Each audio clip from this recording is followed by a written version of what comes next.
Assalamualaikum warahmatullahi wabarakatuh. Bismillahirrahmanirrahim. Alhamdulillahi rabbil alamin. Allahumma sholli ala sayyidina Muhammad wa ala ali sayyidina Muhammad. Selamat datang di channel Cahaya Gusti.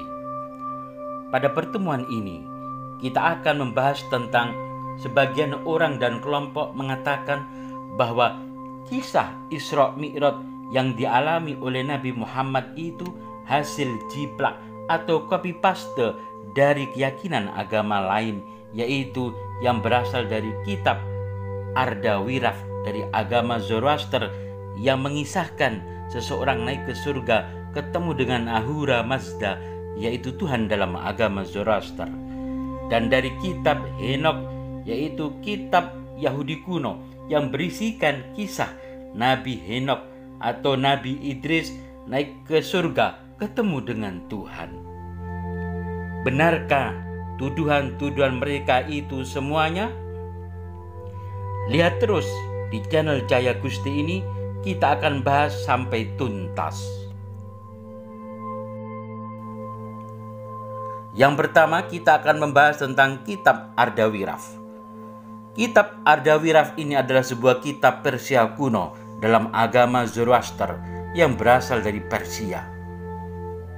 Dalam kitab Ardawiraf ini dikisahkan latar belakangnya bahwa pada suatu waktu ketika Zarathustra, nabi dari Zoroaster yang soleh, menjadikan agama yang dia terima saat itu di dunia sampai tahun 300, agama itu masih murni dan manusia tanpa keraguan. Tetapi kemudian roh jahat terkutuk si jahat untuk membuat orang-orang meragukan agama ini, menghasut Alexander dan memerintahkan penguasa Romawi yang berdiam di Mesir untuk menyerang Persia dengan kejam. Dia juga membunuh penguasa Persia dan menghancurkan kota-kota dan kekaisaran dan menjadikan kekaisaran hancur lebur. Dengan dibimbing dan dipandu para pendeta Zoroaster, Ardawiraf meminum ramuan khusus sehingga roh Ardawiraf bisa keluar dari tubuhnya, pergi menuju ke surga, menyeberangi jembatan Sinfat, jembatan yang memisahkan antara yang hidup dengan orang yang mati. Ardawiraf kemudian dipandu oleh malaikat Sarausa dan malaikat Adar melalui lintasan bintang, lintasan bulan, lintasan matahari, tempat-tempat di luar alam surga yang diperuntukkan bagi mereka yang baik tapi tidak mengikuti ajaran Zoroaster. Di dalam surga, Wiraf bertemu dengan Ahura Mazda, pencipta dan satu-satunya Tuhan dalam agama Zoroaster, yang menunjukkan bahwa jiwa-jiwa yang diberkati, setiap orang digambarkan sesuai dengan ganjaran dari kehidupan yang dia jalani di alam bumi, yaitu sebagai pejuang, petani, gembala, atau lainnya. Wiraf juga belajar bahwa keimanan dan kebajikan terejawantah dalam wujud wanita yang cantik, sedangkan perbuatan buruk muncul dalam wujud perawan tua yang jelek.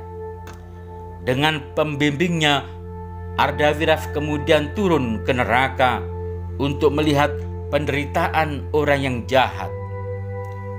Setelah menyelesaikan perjalanannya, Ardawiraf diberitahu oleh Ahura Mazda bahwa keyakinan Zoroaster adalah satu-satunya cara hidup yang benar, dan itu harus dipertahankan baik di saat suka maupun di saat duka.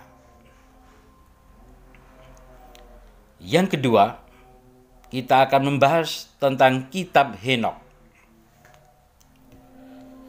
Kitab Henok ditulis antara 150 sampai 80 sebelum Masehi, yang naskahnya juga ditemukan di kumpulan naskah Qumran yang ditemukan di gua-gua Qumran di Laut Mati sekitar tahun 1946 sampai 1956 di tepi barat di Sungai Yordan.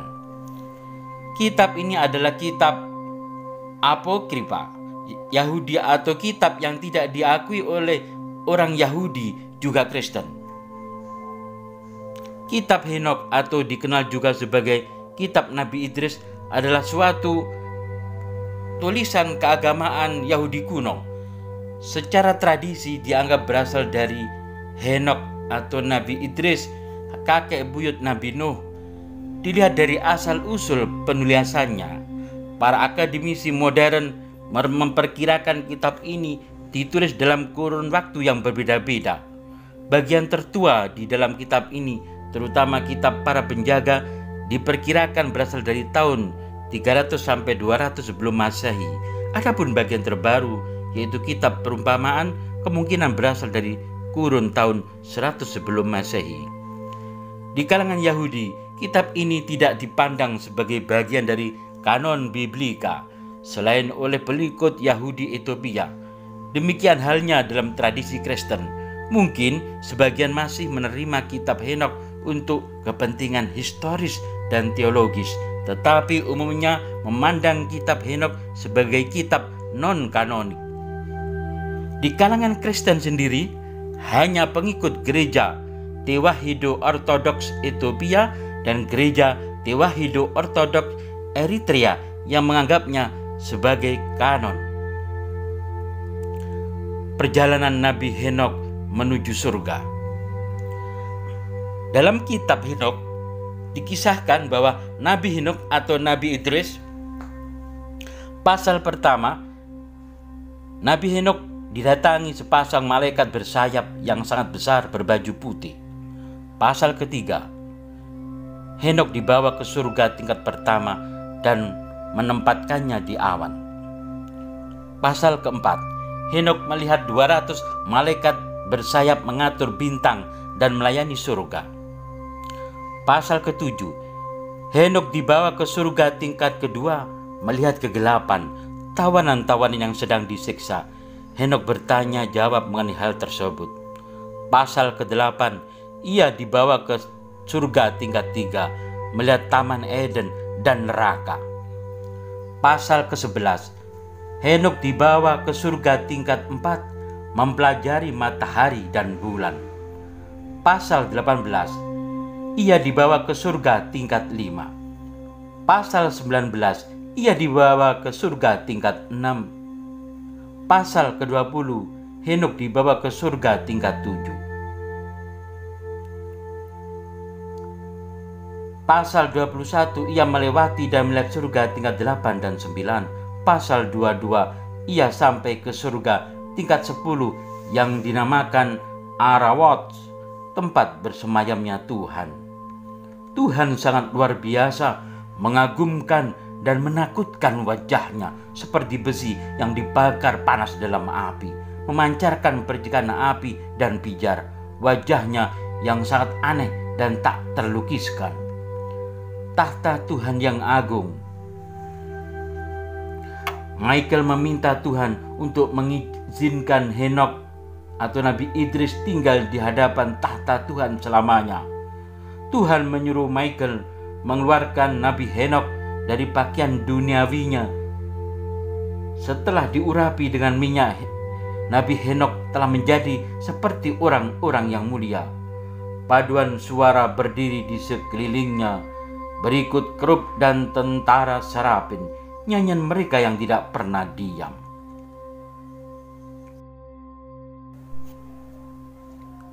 Untuk menjawab tuduhan-tuduhan yang tidak benar tersebut, kita akan jawab dengan beberapa poin. Poin yang pertama, bahwa setiap umat itu pasti memiliki seorang nabi atau seorang utusan yang disebut dengan rasul. Dalam Al-Quran disebut walikulli ummatir rasul, dan setiap umat itu memiliki seorang rasul. Quran surat Yunus ayat 47. Adapun mengenai jumlah para nabi dan rasul yang telah diutus oleh Allah kepada seluruh umat manusia ini dijelaskan dalam sebuah hadis, yaitu dari Abu Umamah, bahwa Abu Dzar radhiyallahu anhu pernah bertanya kepada Nabi Muhammad sallallahu alaihi wasallam, berapa jumlah para nabi itu? Beliau menjawab, adapun jumlah para nabi 124.000 orang, 315 di antara mereka adalah para rasul.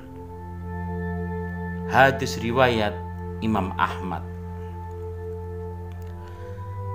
Dalam riwayat lain disebutkan dari Abu Hurairah radhiyallahu anhu bahwasanya Rasulullah shallallahu alaihi wasallam bersabda, sesungguhnya perumpamaanku dan perumpamaan nabi-nabi sebelumku seperti seorang yang membangun suatu rumah, lalu dia membaguskannya dan memperindahnya, kecuali tempat satu labina atau semacam batu bata yang berada di pojok rumah tersebut. Lalu orang-orang mengelilinginya dan mereka terkagum-kagum dengannya sambil berkata, alangkah baiknya jika labinah ini diletakkan di tempatnya. Beliau pun bersabda, maka akulah labinah itu atau batu bata itu, dan aku adalah penutup para nabi. Hadis riwayat Imam Bukhari. Jadi semua para nabi dan rasulnya yang berjumlah kurang lebih 124.000 pasti pernah mengalami Isra Mi'raj sebagaimana yang disebutkan dan diceritakan di dalam kitab Arda Wiraf, yang dikisahkan ada seseorang yang pergi naik ke langit untuk bertemu dengan Ahura Mazda, yaitu nama Tuhan di dalam agama Zoroaster. Begitu juga kisah yang disebut dalam kitab Enoh, yaitu Nabi Enoh atau Idris naik ke langit untuk bertemu dengan Allah. Maka Nabi Muhammad sallallahu alaihi wasallam juga mengalami sebagaimana para nabi, yaitu Isra dan Mi'raj. Karena jika seseorang nabi atau rasul tidak merasakan Isra Mi'raj, maka dia bukanlah seorang nabi atau seorang rasul yang diutus. Sebab tidak mungkin seorang utusan tetapi belum pernah ketemu yang mengutus. Seorang rasul tidak pernah ketemu dengan yang mengutusnya. Itu adalah hal yang mustahil. Yang kedua, jika benar tuduhan mereka bahwasanya Nabi Muhammad sallallahu alaihi wasallam yaitu menjiplak atau mengcopy paste kisah Isra Mi'raj itu dari kitab Enoh dan dari kitab Arda Wiraf dari agama Zoroaster, maka saat dahulu waktu zaman Nabi, ketika beliau menceritakan peristiwa Isra Mi'raj ini kepada umatnya, maka pada saat itu orang-orang Yahudi dan Nasrani akan mendatangi beliau sambil membawa kitab Enoh dan menyatakan bahwa Nabi Muhammad sallallahu alaihi wasallam adalah seorang pengcopy paste atau jiplak dari kitab mereka. Akan tetapi mereka tidak memprotesnya dan mengatakan bahwa Nabi Muhammad seorang penjiplak. Begitu juga orang-orang Majusi atau Zoroaster akan datang mengolok-olok dan menghina Nabi Muhammad sallallahu alaihi wasallam bahwa beliau telah mengcopy paste kisah perjalanan ke surga atau Isra Mi'raj dalam kitab Ardawiraf. Tetapi mereka tidak mengolok-olok dan menghina kepada Nabi Muhammad SAW. Karena bukti dan fakta menyatakan bahwa Nabi tidak pernah belajar kepada seorang pendeta Yahudi dan kepada seorang pendeta Zoroaster, apalagi membaca kedua kitab tersebut, yaitu kitab Ardawiraf dan kitab Enoh. Poin yang ketiga, di dalam agama Islam itu ada ritual dan ada spiritual. Jika kita mendalami spiritual yang di dalam Islam disebut tasawuf dengan disiplin riyadohnya atau olah rohani yang sangat ketat dengan bimbingan seorang mursyid, maka seseorang tersebut bisa merasakan mi'raj rohani sebagaimana para sufi yang telah banyak bercerita tentang pengalaman sewaktu mi'raj rohaninya.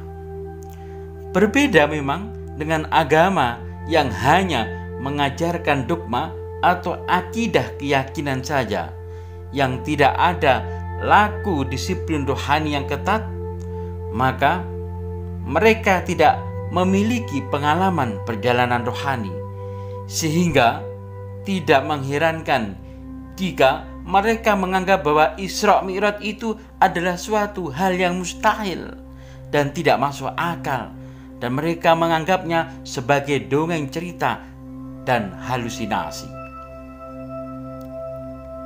Poin yang keempat, andai kata dahulu ketika Nabi Muhammad SAW dilahirkan di India, maka ketika beliau bercerita tentang perjalanan Isra Mi'raj, maka umatnya di sana tidak akan heran dan menentangnya, karena peradaban budaya dan agama di India sudah mapan dan tinggi, sehingga para yogi yaitu pertapa sering menceritakan pengalaman hal yang serupa kepada umatnya. Berbeda dengan penduduk Makkah yang saat itu tidak memiliki peradaban baik dalam hal agama dan kebudayaan. Mereka adalah terdiri dari kelompok suku yang hobinya saling berperang dan tidak bisa baca tulis. Penduduk Makkah saat itu mereka tidak percaya adanya surga dan neraka, maka tidak mengherankan ketika mereka diceritakan tentang Isra Mi'raj, mereka pun banyak yang tidak mempercayainya, apalagi orang-orang yang non-muslim saat itu justru mengingkarinya dan mentertawainya. Padahal Nabi Muhammad SAW ketika menceritakan peristiwa Isra Mi'raj kepada umatnya dengan menggunakan bahasa yang membumi dengan simbol-simbol yang mudah difahami dan dicerna. Poin yang kelima, dengan adanya Nabi Muhammad SAW menceritakan kisah Isra Mi'raj itu kepada umatnya, antara lain hikmahnya agar umatnya juga bisa merasakan mi'raj rohani, sebagaimana sabda Nabi beliau, bahwasanya beliau bersabda, as-sholatu mi'rajul mu'min, artinya sholat itu adalah mi'rajnya orang yang mukmin. Dengan demikian, sebagai umatnya akan mengalami proses perjalanan rohani, bukan hanya sekedar menikmati hasil jadi dari proses dalam beragama, melainkan juga mengalami proses rohani dalam beragama. Umat Islam saat itu mulai dikenalkan oleh Rasulullah dengan spiritual, padahal biasanya hal yang bersifat hakikat atau rohani ini selalu disembunyikan dan dianggap sirri atau rahasia. Maka oleh Rasulullah SAW mulai diajarkan secara umum lewat syariat. dikenalkan kepada umatnya. Jika selama ini beberapa oknum orang mengklaim bahwasanya nikah lebih dari satu adalah sunnah Nabi Muhammad SAW dan mereka berlomba untuk mengerjakannya. Nah, mengapa dalam hal Isra Mi'raj ini bukankah bagian dari peristiwa yang dialami dan dikerjakan oleh Nabi Muhammad dan juga merupakan bagian dari sunnah Nabi? Lalu mengapa tidak diikuti dan dikerjakan?